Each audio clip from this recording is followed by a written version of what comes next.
Série de décodage en acte 8, nous sommes arrivés au paragraphe 35. Et Philippe, ouvrant la bouche, commençant par cette écriture, lui annonça Jésus. Anoixas, deho Philippos, tos toma otu, kai axamenos apotes graphes tautes, et angelisato. Auto tonieson. Pour ceux qui sont avec nous pour la première fois, ils peuvent se demander, mais c'est quoi ces mots? C'est la langue originale, c'est le grec, c'est le texte original que le Saint-Esprit a utilisé pour permettre aux écrivains d'écrire la Bible. Donc la Bible est écrite en deux langues principalement, l'hébreu pour l'Ancien Testament et le grec pour le Nouveau Testament. Quelques rares livres sont écrits en araméen, comme le livre de Daniel, mais principalement les deux langues retenues, quand on parle de la Bible, c'est hébreu et grec. Pour vérifier, regardez dans votre page de couverture, deuxième de couverture, page d'introduction, vous allez voir, traduit d'après les textes originaux, hébreu et grec. Donc vous avez une traduction qui vient de la langue originale. Nous allons dans la langue originale parce que beaucoup de traductions ne sont pas conformes à la doctrine du Christ. Dimanche dernier, nous avions parlé de ce texte, mais nous n'avions pas pris le soin d'insister sur un point important qui est axamenos apo, commencer de.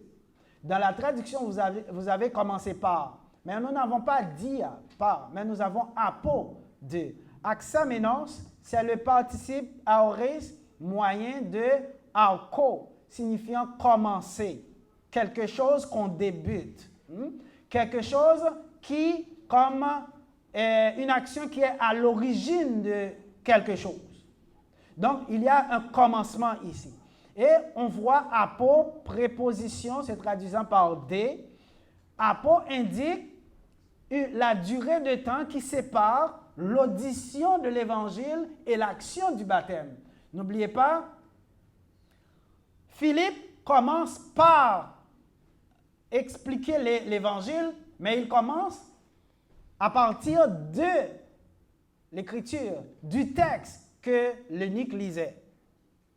Pour remettre en contexte ceux qui n'étaient pas là avant, en acte 8, Philippe a été envoyé pour retrouver l'eunuque. L'eunuque, c'était un ministre des Finances de la reine d'Éthiopie qui revenait de l'adoration de Jérusalem, qui retournait dans son pays. Et il lisait un livre écrit par Ésaïe le prophète. Le contenu de la lecture de l'eunuque, c'était qu'il était comme un agneau, muet devant ceux qui le mettaient à mort, il n'avait point ouvert la bouche. L'eunuque n'arrivait pas à comprendre, et lorsque Philippe lui a posé la question de savoir « Est-ce que vous comprenez ce que vous lisez ?» L'eunuque a dit « Comment puis-je comprendre si personne ne me l'explique ?» Il a invité Philippe à monter à bord de son char, et Philippe a utilisé le texte qu'il lisait pour lui prêcher l'évangile. Donc c'est pourquoi on a commencé des axamenos apo. Philippe commence de ce texte-là pour lui expliquer le contenu de l'évangile, pour lui expliquer que la personne dont on parle, ce n'est pas la personne du prophète, mais c'est une autre personne, c'est l'agneau de Dieu, c'est Jésus-Christ, qui devait mourir, qui devait être enseveli, qui devait être ressuscité le troisième jour et qui devait apparaître à ses faces. Donc les 4 éléments de l'évangile ont été expliqué à l'eunuque. Christ est mort, il est enseveli, il est ressuscité, il est apparu à ses faces. Route, chemin faisant, l'eunuque a compris le message. Et tout de suite, il a dit, mais qu'est-ce qui m'empêche? Est-ce qu'il y a quelque chose qui pourrait empêcher que je sois baptisé? Donc, on revient sur ce texte, ici, sur cette expression « axamenos apo », pour vous montrer qu'il n'y avait pas une durée de temps entre l'audition de l'Évangile par l'eunuque et l'action du baptême qu'on va voir un petit peu plus tard. Donc, la persuasion, dans les 4 éléments de l'Évangile, la persuasion dans l'Évangile est une succession d'actions qui se déroulent dans un laps de temps. Lorsque l'Évangile est prêché, la personne qui reçoit l'Évangile, tout de suite, a une décision à prendre. Soit qu'elle obéit, elle se laisse persuader, soit qu'elle refuse, elle ferme son cœur à la vérité. Mais lorsqu'on est persuadé des 4 éléments de l'Évangile, l'étape suivante qui vient immédiatement après, c'est le baptême. Donc, chers amis, vous comprenez qu'il ne faut pas qu'il y ait un espace de temps plus ou moins long entre l'audition, lorsqu'on a entendu l'Évangile, et lorsqu'on demande le baptême. Regardez, c'est pourquoi le Christ a dit en Marc 16, paragraphe 15-16, « Prêchez l'Évangile à toute la création, à tous les êtres humains. Celui qui croit et qui est baptisé sera sauvé. » Lorsque vous regardez votre traduction, vous n'allez pas trouver les mots que je viens de prononcer ici. Vous allez trouver « celui qui croira et qui sera baptisé sera sauvé ». C'est une mauvaise traduction. Le seul verbe qui sera au futur dans le texte, dans l'original, c'est le verbe sozo, sauver, sotesetai, sera sauvé. Mais les autres verbes ne sont pas au futur. On a celui qui croit. Parce que là, pour croire, c'est dans le moment présent. Au moment où vous entendez le message, vous devez croire. Ce n'est pas après. Mais si vous ignorez le message à ce moment, vous pouvez toujours croire après, si vous êtes encore en vie. Mais au moment où vous recevez l'appel, vous répondez par l'appel, par le baptême. Donc, vous comprenez bien, il dit, celui qui croit, qui est baptisé, sera sauvé. Il n'a pas dit, celui qui croit, sera inscrit dans une classe de baptême, recevra une formation, subira un examen, recevra de bons témoignages et sera baptisé. Ce n'est pas ce qui est dit, mais c'est ce qui se fait dans le monde religieux. On vous met dans une classe de baptême lorsque vous avez le désir de vous faire baptiser. À ce moment, vous n'êtes pas baptisé, vous êtes plongé. Ça n'a aucune différence avec un bain que vous prenez chez vous. Parce que tout ce qui n'est pas fait selon la volonté de Dieu, Dieu le rejette. Il ne faut ni ajouter, ni retrancher dans les affaires de Dieu. C'est pourquoi nous avions parlé tantôt d'être 100% obéissant à la volonté de Dieu. Aucune part dans la Bible, on peut voir la pratique courante qui existe dans le monde. Question de classe, de baptême, de formation après l'Évangile. Vous avez entendu l'Évangile, vous vous faites baptiser au même moment. Et tous les exemples dans la Bible sont ainsi. Chers amis, l'enseignement que le croyant doit recevoir, cet enseignement vient après le baptême. Pourquoi? Parce que vous allez être enseigné, comme nous l'avions dit tantôt à l'étude, l'enseignement se fait jusqu'à la mort.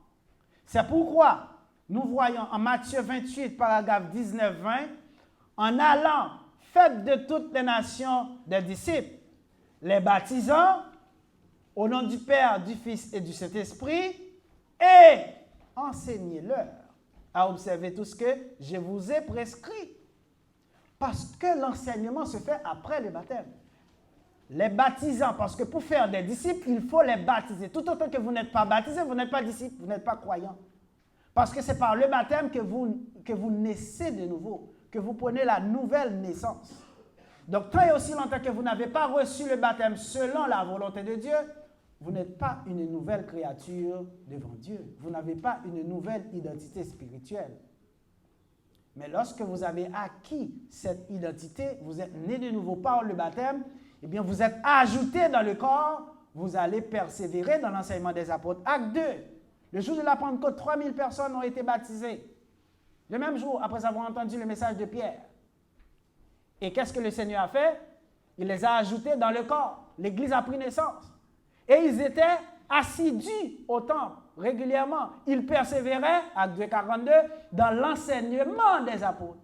L'enseignement, la persévérance dans l'enseignement se fait après la persuasion dans l'Évangile, après le baptême et non avant.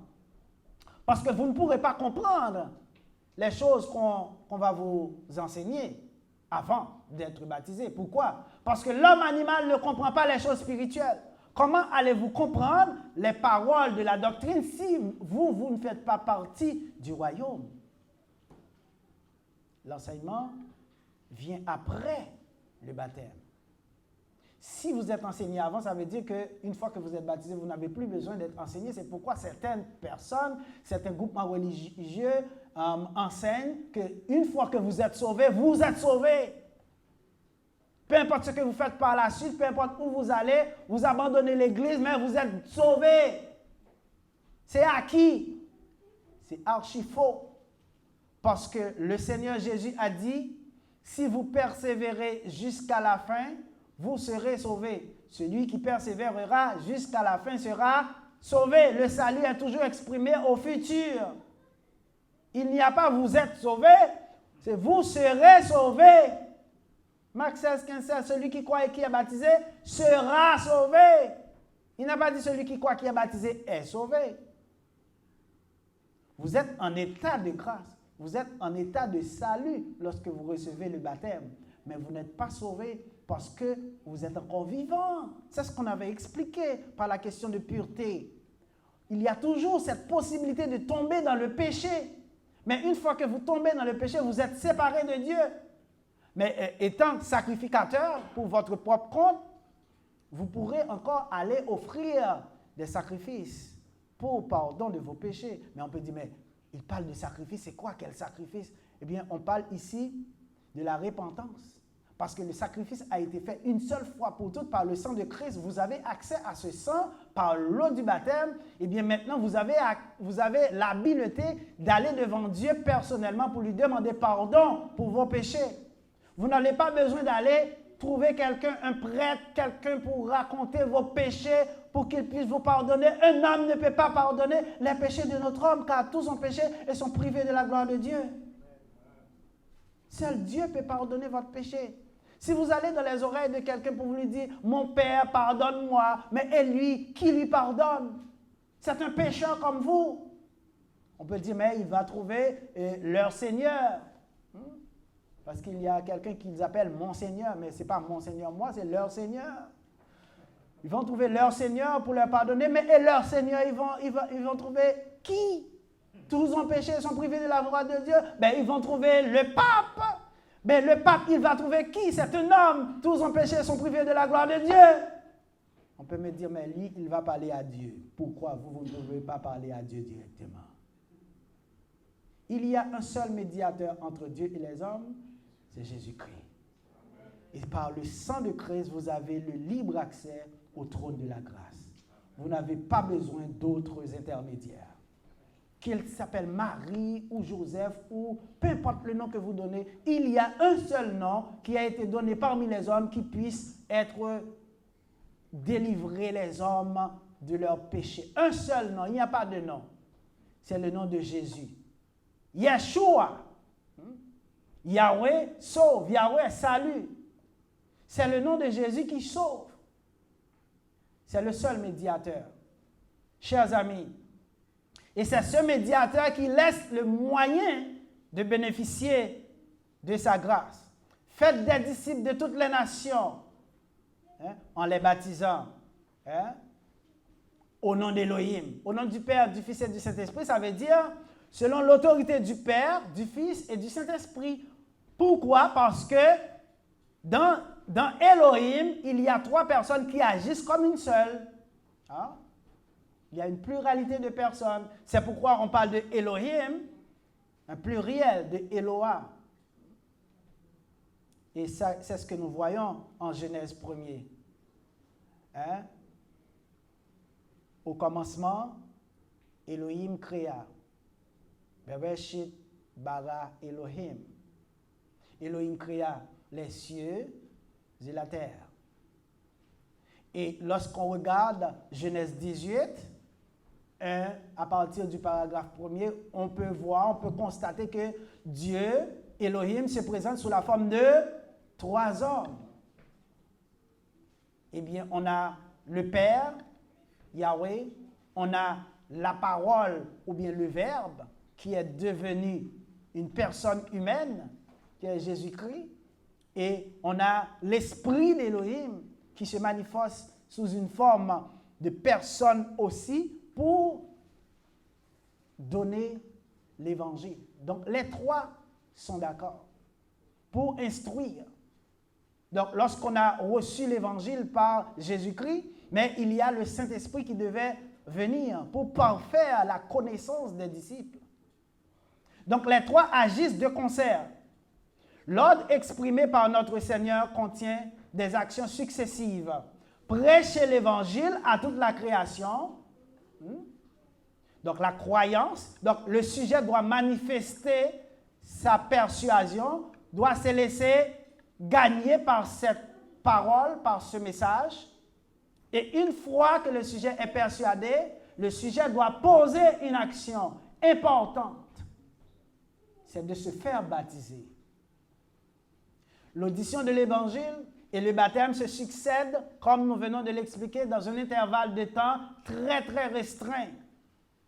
C'est ce que Luc a souligné d'ailleurs par Axamenos Apo, commencé 2, formé par un aoriste indiquant un laps de temps très limité. Donc, nombreux sont les exemples du Nouveau Testament, chers amis, qui confirment ce que nous venons de dire. Parce que c'est beau de dire des choses, mais où est-ce que c'est prouvé dans la Bible? Regardons quelques exemples. Si vous regardez d'abord Acte 2, paragraphe 41, le jour de la Pentecôte, lorsque Pierre a pris la parole, il a exposé les 4 éléments de l'Évangile. Pierre a prêché que Christ est mort. Vous l'avez supprimé, annihilaté, vous l'avez supprimé. Supprimer, faire disparaître, c'est tuer et faire disparaître, enterrer, ensevelir. Parce que quand vous supprimez un témoin gênant, qu'est-ce que vous faites? Vous faites disparaître son corps. Ça arrive fréquemment dans des pays où il y a la dictature, etc. Vous ne trouvez pas de cadavre pour enterrer parce que les gens qui suppriment cette personne-là l'enterrent de manière secrète. Comme on dit, pas de cadavre, pas de crime. Et ça se fait souvent. Même dans les pays comme États-Unis ou Canada, ça arrive. J'ai entendu à la radio des personnes qui ont tué une autre personne, mais qui ont fait disparaître le cadavre. Parce que si on ne trouve pas le cadavre, on ne peut pas pratiquer des examens pour voir la cause du décès. Et on ne peut pas dire qu'il y ait un crime puisqu'on n'a pas de cadavre. On peut dire que la personne est portée disparue. Donc, lorsque Pierre a utilisé par le Saint-Esprit le annihilaté, ils l'ont supprimé. Donc, il a vu les 2 éléments soit tuer et ensevelir. Et il a dit, Dieu l'a ressuscité des morts. Parce qu'il n'était pas possible que son sein voie la corruption. Nous en sommes tous témoins. Donc, les 4 éléments de l'Évangile ont été exposés. Il a dit, vous l'avez tué parce que ceux qui étaient là ont participé à la mort de Christ. Et ils ont été touchés de ce message. Ils ont réalisé l'énormité de leur faute. Ils ont contribué à la mort du Fils de Dieu. Et ils ont dit, bien, qu'est-ce qu'on doit faire? Pierre a dit, répentez-vous. Pourquoi il leur a dit répentez-vous? C'est parce que déjà, de manière spécifique, ces gens-là avaient déjà été persuadés. Ils ont déjà reçu l'Évangile. Ils devaient se repentir de leur crime d'avoir contribué à la mort de Christ. Mais quand on prêche l'Évangile aujourd'hui, on ne peut pas dire à une personne « Répentez-vous ». Vous ne pouvez pas vous repentir parce qu'on se repent de quelque chose. Mais vous devez d'abord être persuadé des 4 éléments et vous faire baptiser dans l'eau pour pardon de vos péchés. En Acte 2, 41, 3000 personnes se sont fait baptiser après avoir entendu le message de l'Évangile. Et l'Église a pris naissance ce jour-là, en l'an 30 ou 33, à Jérusalem. Si on vous pose la question, quand est-ce que l'Église a pris naissance? Il y a beaucoup de gens qui sont dans l'Église, mais qui ne savent même pas quand l'Église a pris naissance. L'Église a pris naissance en l'an 30 ou bien l'an 33. Pourquoi 30 ou 33? Parce que, suivant le calendrier grégorien ou le calendrier juif, il y a un décalage de 3 ans. Donc, c'est pourquoi, quand on parle de la mort de Christ, on dit que Jésus-Christ est mort à l'âge de 30 ou 33 ans, dépendamment du calendrier considéré. Donc, l'année où Christ est mort, l'Église a pris naissance. Et cette Église continue à vivre, à exister encore de nos jours, parce que Jésus-Christ avait dit en Matthieu 16 que les portes du séjour des morts ne prévaudront point contre elles, ne pourront pas fermer l'Église. En Acte 8, où nous sommes, nous voyons Philippe qui a baptisé l'eunuque. Il n'y a pas eu d'espace de temps. Il n'y a pas eu une durée de temps. L'eunuque n'avait pas dit, mais enseigne-moi, hein, inscris-moi dans la classe de baptême pour que je puisse être baptisé par la suite. Ils étaient sur le chemin, ils étaient en train de voyager. Et l'eunuque a vu de l'eau. Il a dit, mais pourquoi est-ce qu'il y a quelque chose qui pourrait m'empêcher d'être baptisé? Une fois que vous avez reçu l'évangile, que vous avez compris le message, vous en êtes persuadé, il n'y a rien qui puisse vous empêcher de vous faire baptiser. En Acte 10, la même chose s'est produite dans la famille de Corneille. Corneille et sa famille ont reçu l'évangile par le biais de Pierre, et le même jour, Corneille et sa famille ont été baptisés. En Acte 16, autre exemple, paragraphe 32, les geôliers et sa famille, dans la nuit même, Paul et Silas ont prêché l'évangile aux geôliers et sa famille. La même nuit, ils ont été baptisés. On n'a pas attendu le lendemain. Ils n'ont pas dit, il fait froid dans la nuit, on va attendre demain. Mais rien ne dit que rien ne garantit qu'ils vont passer la nuit. Parce que si vous mourrez, si vous entendez l'évangile, vous ne l'acceptez pas, vous ne vous faites pas baptiser et vous mourrez, bien, vous n'avez pas de salut. Parce que c'est le baptême qui vous lave de vos péchés. Hein? Le baptême, c'est ce qui lave les péchés. Ne vous méprenez pas en 1 Pierre 3, 21 qui dit cette eau qui était une figure du baptême n'est pas la purification des souillures du corps. La traduction, mais l'engagement d'une bonne conscience envers Dieu. C'est une traduction. Mais que dit l'original?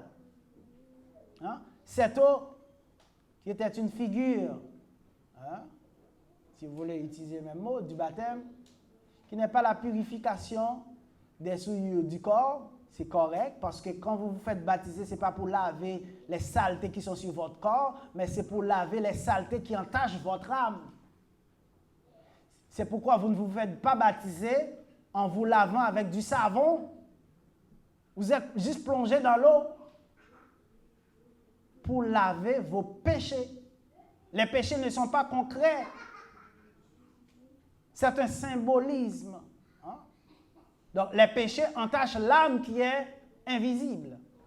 Donc, le baptême, c'est une action qui va vous permettre d'entrer en contact avec le sang de Christ. Parce que l'eau, c'est le symbole du sang de Christ qui nous lave de tout péché. Parce que sans effusion de sang, il n'y a point de pardon. Si vous n'êtes jamais baptisé, vous n'êtes jamais pardonné de vos péchés.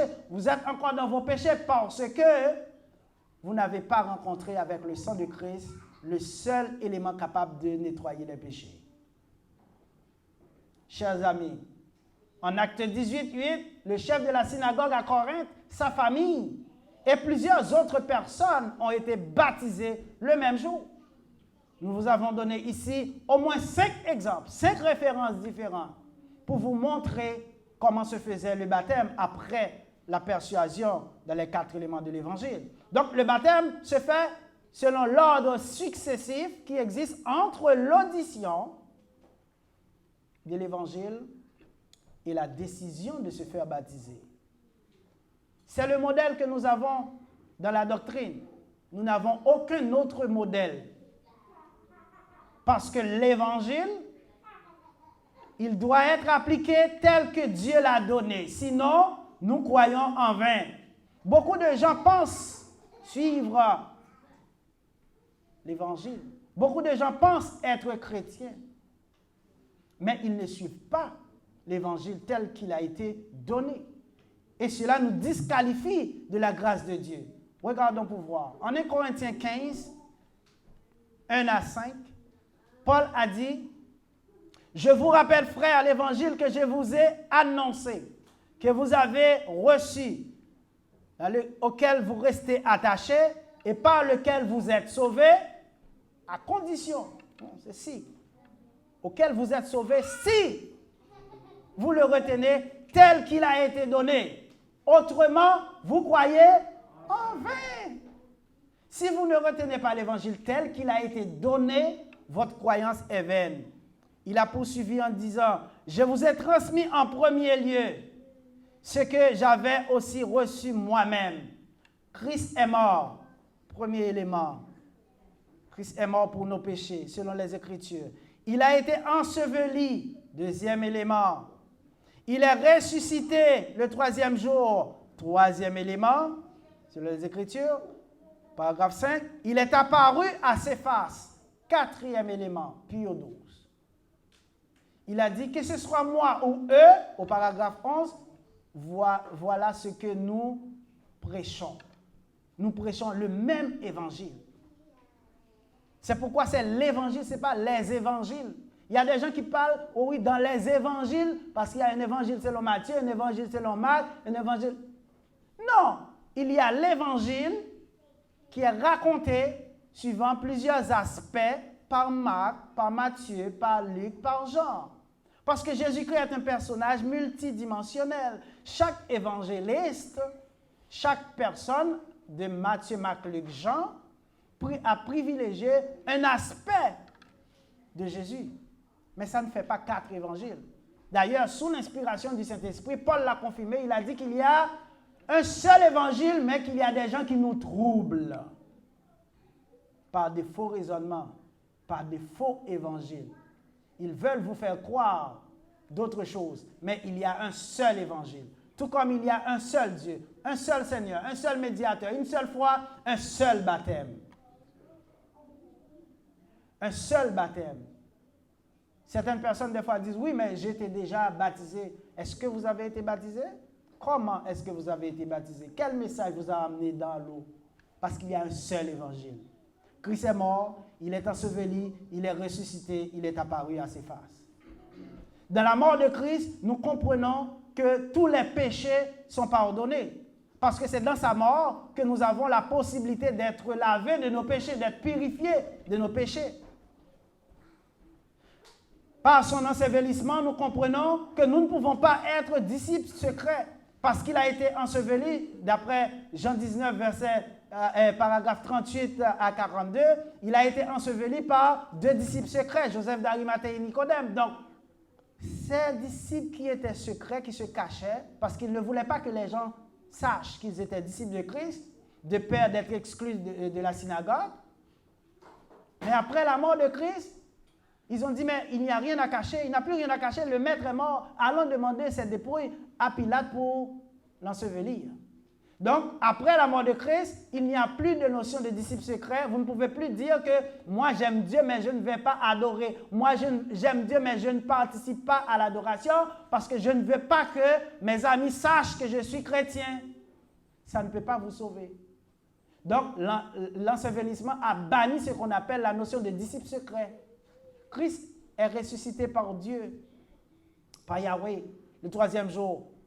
Et par cette résurrection, nous avons aussi la promesse d'être ressuscités au dernier jour, parce qu'il va revenir après avoir détruit tout ce qui existe au dernier temps, au dernier moment, à la fin du monde. Il va revenir, il va prendre l'Église, 1 Corinthiens 15, 24, qu'il va remettre à son Père. Les morts en Christ vont être ressuscités premièrement pour avoir la vie. Quand on est ressuscité, il n'y a plus la possibilité de mourir. On devient immortel. C'est pourquoi Jésus-Christ est appelé le premier-né d'entre les morts, parce qu'il est le seul qui soit ressuscité et est encore en vie. On peut dire, mais Lazare n'a pas été ressuscité, il a été réanimé. Parce que si Lazare avait été ressuscité, on devait pouvoir le voir encore aujourd'hui, parce que quelqu'un qui est ressuscité, il est incapable de mourir parce qu'il a un corps immortel. C'est seulement Christ qui est ressuscité. Lazare a été réanimé, ramené à la vie avec le même corps mortel. Le fils de Jaïrus, la fille de Jaïrus, d'autres personnes encore. C'est pourquoi ces gens sont morts. Mais Christ est le seul qui soit vivant jusqu'à maintenant à la droite de Dieu, qui intercède pour nous. Et il est apparu à ses faces pour permettre à ce que ce message soit accessible à nous aujourd'hui. Non seulement aux Juifs, comme au premier siècle, mais à tous ceux qui se laissent persuader par l'Évangile. Voici le message que le Seigneur vous envoie aujourd'hui. Il vous dit qu'il vous aime et qu'il vous adore. Il voudrait vous sauver, mais il met des conditions en place pour que vous puissiez avoir le bénéfice de ce salut. Est-ce que vous voulez profiter de ce salut aujourd'hui? Le moment est propice. Entre le temps que vous avez reçu ce message et la décision de vous faire baptiser, il ne doit pas exister une période de temps importante, parce que vous ne savez pas quand vous allez mourir. La seule chose qui soit sûre à 100%, c'est que nous mourrons tous un jour. L'incertitude se situe au niveau de quand, comment, où. Mais si vous savez que vous allez quand même mourir, c'est sage de mettre votre âme à l'abri de la mort éternelle. Qu'il en soit ainsi pour vous. Amen. Si quelqu'un croit que Jésus-Christ est le Fils de Dieu, qu'il est mort, qu'il est enseveli, qu'il est ressuscité et apparu à ses faces, et qui veut bénéficier de la vie, cette personne peut avancer. Nous avons des frères pour vous aider. Si tout le monde l'a déjà fait, c'est bien. Mais si vous ne l'avez pas encore fait, réfléchissez bien. Parce qu'il n'y aura pas d'excuse au dernier jour. Vous ne pourrez pas dire, mais je n'ai jamais entendu ce message. Le Seigneur va vous dire, le 27 octobre 2019, vous avez eu connaissance de ce message, mais vous avez ignoré le message. Allez dans le feu éternel qui était réservé pour le diable et ses anges et ses serviteurs. Est-ce que c'est ce que vous aimeriez avoir ou avoir la vie? La décision vous appartient. Que grâce et paix de Yahweh soit à vous. Amen.